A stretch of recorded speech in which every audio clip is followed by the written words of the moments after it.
আসসালামু আলাইকুম। আজ আমি করেছি বিফ মাশরুম স্টার ফ্রাই। অসম্ভব মজাদার এই বিফ মাশরুম স্টার ফ্রাই করার জন্য প্রথমেই হাড় ছাড়ানো 250 গ্রাম গরুর মাংস আমি নিয়েছি। হাফ চা চামচ করে লবণ এবং আদা রসুনের পেস্ট দিয়ে এটাকে মাখিয়ে নিচ্ছি। আজকের রান্নায় যেহেতু কোনো প্রকার পানি ব্যবহার করব না, সেই জন্য মাংসটাকে খুব ভালো করে ম্যারিনেট করে কমপক্ষে 6 ঘন্টার জন্য রেস্টে রেখে দিব। এরই সাথে আমি 1 টেবিল চামচ টক দই ব্যবহার করেছি। টক দই, লবণ এবং মশলা মাখিয়ে রাখলে মাংসগুলো ভেতর থেকে খুবই নরম হয়ে আসবে।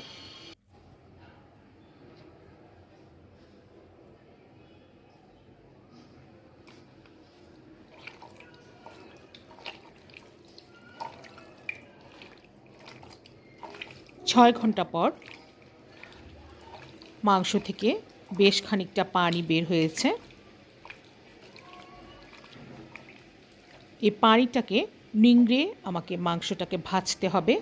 সেই জন্য আমি এখানে হাফ কাপ সয়াবিন তেল, তার সাথে 1 টেবিল চামচ ঘি দিয়ে দিচ্ছি। তেলের মিশ্রণটা গরম হয়ে আসলে এতে একটা আস্ত রসুন কুচি দিয়ে দিচ্ছি।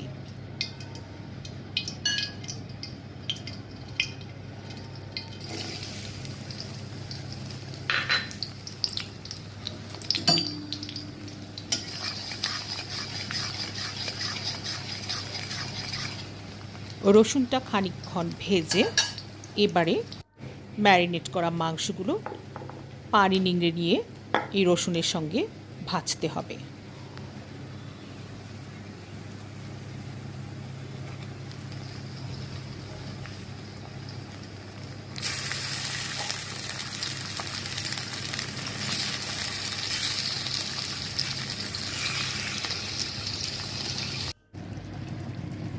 অল্প আঁচে রেখে মাংসগুলোকে ভেজে নিয়েছি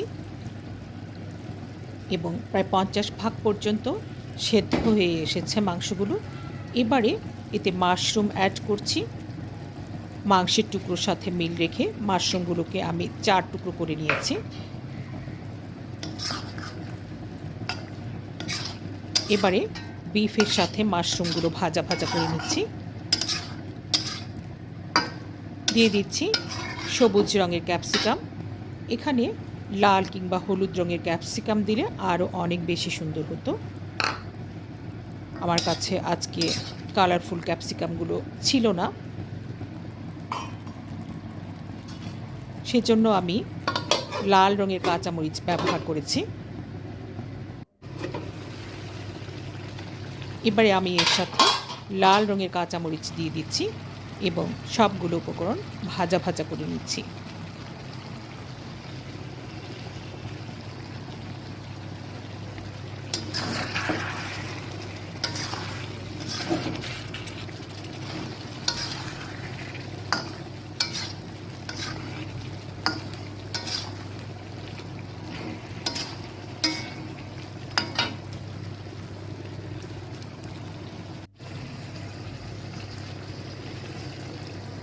এবারে দিয়ে দিলাম 2 টেবিল চামচ ডার্ক সয়া সস।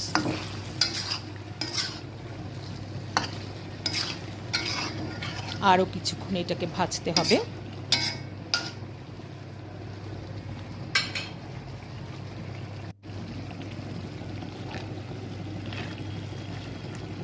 এবারে 1 কাপ পেঁয়াজ কুচি দিয়ে দিচ্ছি এবং পেঁয়াজ কুচির সাথে সবগুলো উপকরণ আবারও ভাজা ভাজা করে নিচ্ছি। শুরুতে রসুন কুচি দিয়ে রান্নাটা শুরু করেছিলাম এবং শেষ করেছি পেঁয়াজ কুচি দিয়ে। পেঁয়াজের সঙ্গে রেখে সবগুলো উপকরণ আরও খানিকক্ষণ ভেজে নিই।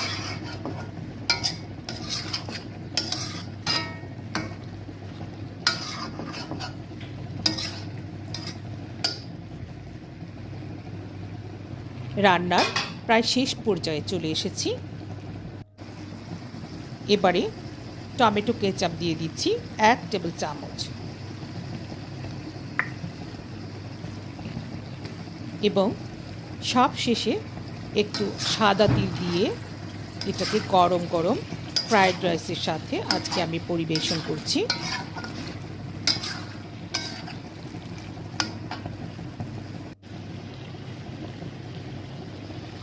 চাইলে এটাকে সাদা পোলাও কিংবা রুটি অথবা পরোটার সাথেও পরিবেশন করা যাবে। ব্যাস তৈরি হয়ে গেল অসম্ভব মজাদার বিফ মাশরুম স্টার ফ্রাই। আশা করছি আমার আজকের রেসিপি ভালো লেগেছে।